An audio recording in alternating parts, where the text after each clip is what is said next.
Hello बच्चों, आज हम लोग देखेंगे एलिमेंट, उनका एटॉमिक नंबर और उनका एटॉमिक मास नंबर। एलिमेंट का एटॉमिक नंबर हम याद कर लेते हैं, लेकिन मास नंबर के लिए हम कुछ आपको ट्रिक बताएंगे जिसकी बेसिस पे हम लोग क्या करते हैं, उनका मास नंबर याद कर लेते हैं। हमें सिलेबस में बेसिकली 1 से लेकर 20 तक के एलिमेंट और उनके एटॉमिक नंबर और मास नंबर की जरूरत पड़ती है। ठीक है, अगर फर्दर हमें उसके आगे की जरूरत पड़ेगी तो हम लोग आगे भी देखेंगे, लेकिन अभी हमारे सिलेबस में 1 से लेकर 20 तक के एलिमेंट और उनके मास नंबर की जरूरत पड़ती है। तो आज हम लोग देखेंगे उनके एटॉमिक नंबर और उनके मास नंबर।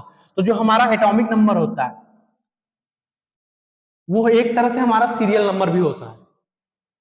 जैसे हम क्लास में हमारा रोल नंबर होता है, रोल नंबर ही हमारा क्या हो जाता है, सीरियल नंबर हो जाता है। तो उसी तरह से एलिमेंट है, तो एलिमेंट का जो सीरियल नंबर है उसको हम लोगों ने कंसीडर करके क्या कर दिया, एटॉमिक नंबर की तरह कंसीडर कर लिया। तो अब जैसे देखते हैं हाइड्रोजन, पहला हाइड्रोजन, हाइड्रोजन को हम लोग रिप्रेजेंट किससे करते हैं, H से। दूसरा जो है हाइड्रोजन, पहला हमारा क्या है, हाइड्रोजन, उसको रिप्रेजेंट किससे करते हैं, H से, हाइड्रोजन H। दूसरा हमारा क्या होता है, हीलियम, हीलियम को किससे रिप्रेजेंट करते हैं, H से। तीसरा जो हमारा एलिमेंट है वो क्या है, लिथियम, लिथियम को किससे रिप्रेजेंट करते हैं, Li से। चौथा है बेरिलियम, उसको हम लोग किससे रिप्रेजेंट करते हैं, Be से। ठीक है, पांचवा जो हमारा होता है वो बोरान, बोरान को किससे रिप्रेजेंट करते हैं, बी से। छठा है हमारा कार्बन, कार्बन को किससे रिप्रेजेंट करते हैं, सी से। सातवां नाइट्रोजन, नाइट्रोजन को किससे रिप्रेजेंट करते हैं, एन से। आठवां है ऑक्सीजन, ऑक्सीजन को किससे रिप्रेजेंट करते हैं, ओ से। नौवां जो हमारा एलिमेंट है वो है फ्लोरीन, फ्लोरीन को किससे रिप्रेजेंट करते हैं, एफ से। 10वां जो हमारा क्या है, नियोन, नियोन को किससे रिप्रेजेंट करते हैं, एन से। ठीक है, 11वां हमारा क्या है, सोडियम, सोडियम को किससे रिप्रेजेंट करते हैं, Na से। अब Na से क्यों रिप्रेजेंट करते हैं, क्योंकि इसका ये लैटिन नेम होता है नेट्रियम, नेट्रियम के नाम से हम लोगों ने लिया इसका सोडियम का Na। ठीक है, आगे हम लोग फर्दर देखेंगे कि हर एलिमेंट का सिंबल कैसे आया और वो पहले किस उसका सिंबल क्या था, अभी उसका रिप्रेजेंटेशन कैसे करते हैं। हम लोग पूरा हिस्ट्री देखेंगे सिंबल्स के बारे में, बट अभी हम लोग क्या देख रहे हैं, एलिमेंट्स देख रहे हैं और उसका एटॉमिक नंबर देख रहे हैं, एटॉमिक मास नंबर देख रहे हैं। तो हम लोग फर्दर वीडियो में देखते चलेंगे। ठीक है, दूसरा हम 12 नंबर क्या होता है हमारा, मैग्नीशियम, क्या होता है, मैग्नीशियम, इसका सिंबल होता है Mg। 13 जो होता है वो क्या होता है, एल्यूमिनियम, एल्यूमिनियम क्या होता है, सिंबल Al। 14 सिलिकॉन, सिलिकॉन का सिंबल क्या होता है, Si। 15 होता है फास्फोरस, फास्फोरस का सिंबल क्या होता है, P। 16 होता है हमारा सल्फर, सल्फर का सिंबल क्या होता है, S। 17 क्या होता है हमारा क्लोरीन, क्लोरीन का सिंबल क्या होता है, Cl। 18 जो होता है वो हमारा क्या है, आर्गन, आर्गन का सिंबल क्या होता है, Ar। 19 जो होता है वो हमारा क्या है, पोटेशियम, पोटेशियम का सिंबल क्या होता है, K। उसके बाद हमारा जो होता है वो क्या होता है, कैल्शियम। 20 कैल्शियम का सिंबल क्या होता है, C। ये तो हमारा हो गया क्या, एटॉमिक नंबर। एटॉमिक नंबर ही हमारा क्या होता है, सीरियल नंबर होता है। अब बात आती है मास नंबर की, तो मास नंबर के लिए हमें क्या याद रखना है, एटॉमिक नंबर को। अगर ऑड और इवन नंबर, ऑड नंबर क्या होता है, जो 2 के टेबल में नहीं आता है, इवन नंबर क्या होता है, जो 2 के टेबल में आता है। तो बस हमें ऑड और इवन के पहचानना है। ऑड मतलब जो 2 के टेबल में नहीं आता, इवन मतलब जो 2 के टेबल में आता है। तो ऑड के लिए हमें क्या रखना है ना, एटॉमिक मास नंबर के लिए। नेक्स्ट पेज पे चलते हैं हम लोग।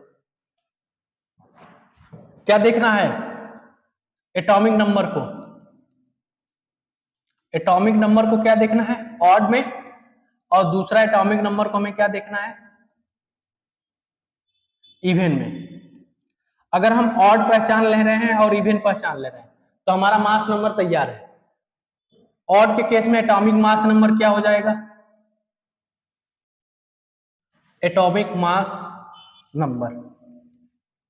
तो एटॉमिक मास नंबर जो होता है वो होता है हमारा ऑड के केस में 2 into atomic number plus 1। Even के केस में एटॉमिक मास नंबर क्या होता है, एटॉमिक मास नंबर ये क्या होता है 2 into atomic number.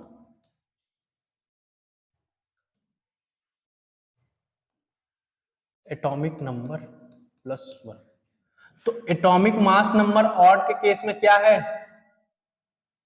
Atomic mass number double plus 1। Even के केस में डबल ऑफ एटॉमिक नंबर। ये चीज याद रहेगा। अब हम लोग पीछे चलते हैं। हाइड्रोजन का क्या है, ऑड नंबर है या इवन नंबर है, हाइड्रोजन हमारा ऑड नंबर है। होना क्या चाहिए इसको रूल के हिसाब से 3। हीलियम हमारा क्या है, इवन नंबर है, होना क्या चाहिए इसको 4। लिथियम क्या है हमारा, ऑड नंबर है, होना क्या चाहिए इसका 7। बेरिलियम क्या है 4, इवन नंबर है, होना क्या चाहिए इसका 8। बोरान कितना होगा 5, कितना होगा 10। 11 ऑड नंबर है। तो ऑड नंबर के केस में क्या करना है, डबल प्लस 1। तो डबल करेंगे तो 10 प्लस 1 11। कार्बन कितना है 6, इवन नंबर है तो क्या करेंगे डबल। नाइट्रोजन कितना होना चाहिए 14 प्लस 1 15। ऑक्सीजन इवन नंबर है कितना हो जाएगा 16। फ्लोरीन 9 है, ऑड नंबर है, कितना हो जाएगा 9 9 2 जा 18, 18 प्लस 1 19। नियोन, नियोन का कितना होगा 10 है, इवन नंबर है तो क्या हो जाएगा 20।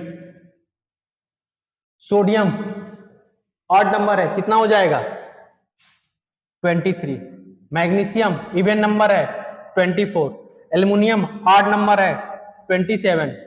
सिलिकॉन इवन नंबर है, क्या हो जाएगा 28। फास्फोरस ऑड नंबर है 31। सल्फर इवन नंबर है, कितना हो जाएगा 32। क्लोरीन कितना हो जाएगा 35। आर्गन कितना हो जाएगा 36। पोटेशियम कितना हो जाएगा 39। कैल्शियम कितना हो जाएगा 40। ये चीज आया समझ में, कैसे करना है, ऑड नंबर को डबल कर, ऑड नंबर को डबल करके एक ऐड कर देना, इवन नंबर को डबल करके रख देना सिर्फ इसका एटॉमिक नंबर का। अब बात आती है क्या हाइड्रोजन का 3 होता है, हम लोग टेबल में पढ़ते हैं हाइड्रोजन का 1 होता है। तो इस रूल को कुछ एलिमेंट है जो हमारे नहीं फॉलो करते, कौन कौन से नहीं फॉलो करते हैं आज अब हम उनको देखते हैं। तो जो हमारे एलिमेंट जो फॉलो नहीं करने वाले होते हैं वो ये है पहला जो है हाइड्रोजन। हाइड्रोजन हमारा इस रूल को फॉलो नहीं करता है, 2 टाइम्स प्लस 1 या डबल को, इवन होगा तो डबल वाला और ऑड होगा तो डबल प्लस 1 वाला। इस वाले रूल को हमारा पहला हाइड्रोजन नहीं फॉलो करता है। दूसरा जो नहीं फॉलो करने वाला होता है वो बेरिलियम होता है। तीसरा जो नहीं फॉलो करने वाला होगा वो नाइट्रोजन होगा, और चौथा जो होगा वो हमारा आर्गन होगा। ये 4 हैं जो हमारे इस रूल को फॉलो नहीं करेंगे, ठीक है, ये 4 हैं जो हमारे रूल को फॉलो नहीं करेंगे, बाकी सारे हमारे एलिमेंट इसी रूल को फॉलो करेंगे। तो इन 4 को क्या कर लेते हैं, याद कर लेते हैं। तो देखो हाइड्रोजन का क्या होता है, 3 ना होके क्या होता है हाइड्रोजन का 1। हाइड्रोजन का एटॉमिक नंबर 1 और मास नंबर 1। उसके बाद बेरिलियम का 8 नहीं होता है, क्या होता है 9 होता है। क्या बेरिलियम का 8 नहीं होके 9 होता है। उसके बाद नाइट्रोजन का 15 ना होकर रूल के हिसाब से 15 होना चाहिए, लेकिन 15 ना होकर क्या होता है 14 होता है। उसके बाद आर्गन, आर्गन जो होता है वो 36 नहीं होके वो होता है 40, ठीक है। लेकिन अगर आप बुक में देखेंगे तो ये डेसिमल पॉइंट में दिया होता है। जैसे बात करते हैं हाइड्रोजन का, तो हाइड्रोजन 0.1 ऐसे कुछ दिया होता है, हीलियम का 4.0 कुछ दिया होता है, लिथियम का 6.9 या कुछ ऐसे दिया होता है। ये एक्चुअल में दिया क्या होता है, तो ये दिया होता है एवरेज मास नंबर, क्योंकि हमारे जो एलिमेंट होते हैं वो कई फॉर्म में पाए जाते हैं, जिनको हम लोग बोलते हैं आइसोटोप्स। आइसोटोप्स के बारे में भी हम लोग डिटेल स्टडी करेंगे फर्दर। तो आइसोटोप्स के फॉर्म में पाए जाते हैं।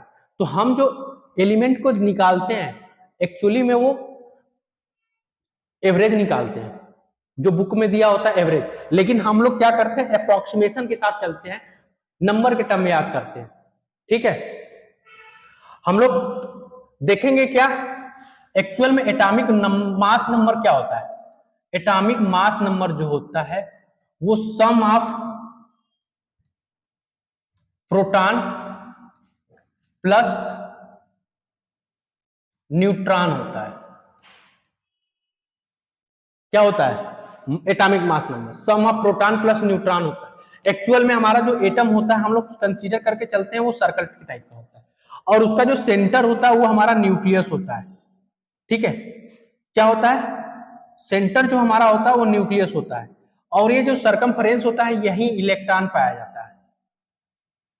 और न्यूक्लियस में हमारा क्या पाया जाता है, प्रोटॉन प्लस न्यूट्रॉन पाया जाता है, ठीक है। तो अगर हम बात करते हैं मास का, एटम के मास की बात करते हैं, तो एटम के मास में क्या होता है, एटम का एक्चुअल मास हमें निकालना होगा तो हम क्या करेंगे, एटॉमिक मास एटम का, इलेक्ट्रॉन का मास प्लस प्रोटॉन का मास प्लस न्यूट्रॉन का मास, यही करेंगे ना। क्या करेंगे, mass of atomic mass, electron का, प्रोटॉन का, न्यूट्रॉन का, इनका सम कर देंगे तो हमें क्या मिल जाएगा, मास ऑफ एटम मिल जाएगा, ठीक है। लेकिन एक्चुअल में होता क्या है, जैसे हमें निकालना होता है हमारी बॉडी का, अगर हमें अपनी बॉडी का वेट की बात करें तो हम अपनी बॉडी का वेट क्या करेंगे, हाथ का अलग निकाल दें, पैर का अलग निकाल दें, और जो रिमेनिंग बॉडी है उसका अलग निकालें, और सबको एक साथ ऐड कर दें, तो क्या हमारा वेट अलग आएगा, जो अभी वेट आ रहा है नहीं आएगा। क्यों, क्योंकि वो सारे हमारे बॉडी के ही पार्ट है, तो सबका सम हमारे वेट के बराबर आ जाएगा। तो उसी तरह से एटॉमिक मास की बात करते हैं तो इलेक्ट्रॉन का जो मास होगा, प्रोटॉन का मास होगा, और न्यूट्रॉन का जो मास होगा, वो सारा क्या होगा, सम कर देंगे तो हमें क्या मिल जाएगा, एटॉमिक मास के बराबर। क्यों, क्योंकि हमारा जो एटम होता है वो एक्चुअली में 3 पार्ट से मिलकर बन रहा होता है, इलेक्ट्रॉन से मिलकर बना होता है, प्रोटॉन से मिलकर बना होता है, न्यूट्रॉन से मिलकर बना हुआ है। तो इन तीनों का सम हमारा क्या देगा, इन तीनों का सम हमारा क्या देगा, एटॉमिक मास देगा, ठीक है। अब बात आती है कि हम एटॉमिक मास में प्रोटॉन और न्यूट्रॉन का सम क्यों कर रहे हैं, तो देखो मास ऑफ प्रोटॉन जो होता है, मास ऑफ प्रोटॉन वो जनरली होता है 1.6 into 10 to the power -24 gram. Mass of neutron जो होता है 1.6 into 10 to the power -24 gram होता है। तो मास ऑफ इलेक्ट्रॉन जो होता है वो कितना होता है, तो मास ऑफ इलेक्ट्रॉन जो होता है वो 9.1 into 10 to the power -28 gram होता है। Mass of proton 1.6 into 10 to the power -24 gram, mass of neutron 1.6 into 10 to the power -24 gram, mass of electron 9.1 into 10 to the power -28 gram. अगर हम इन दो तीनों का आपस में कंपेयर करें, इसका इसका इसका, प्रोटॉन न्यूट्रॉन इलेक्ट्रॉन का, तो इलेक्ट्रॉन का मास जो है 1/10,000 टाइम्स लेस है, 10,000 टाइम लेस है मास ऑफ प्रोटॉन और किससे, न्यूट्रॉन से। तो इसलिए हम लोग क्या करते हैं, मास ऑफ इलेक्ट्रॉन को नेग्लेक्ट कर देते हैं। क्या कर देते हैं, नेग्लेक्ट कर देते हैं। नेग्लेक्ट करने की वजह से क्या होता है, बचेगा क्या, मास प्रोटॉन और न्यूट्रॉन के सम के बराबर है। क्या होगा, प्रोटॉन जो मास ऑफ एटॉमिक मास होगा वो किसके बराबर हो रहा है, सम ऑफ प्रोटॉन और न्यूट्रॉन के बराबर। रीजन इलेक्ट्रॉन के मास को हमने क्या कर दिया, नेग्लेक्ट कर दिया। इसीलिए जब हम लोग मास एटॉमिक मास निकालते हैं तो उसमें हम लोग सम ऑफ प्रोटॉन और न्यूट्रॉन निकालते हैं। ठीक है, तो नेक्स्ट वीडियो में हम लोग क्या देखेंगे, नेक्स्ट वीडियो में हम लोग देखेंगे कि number of electron, proton, neutron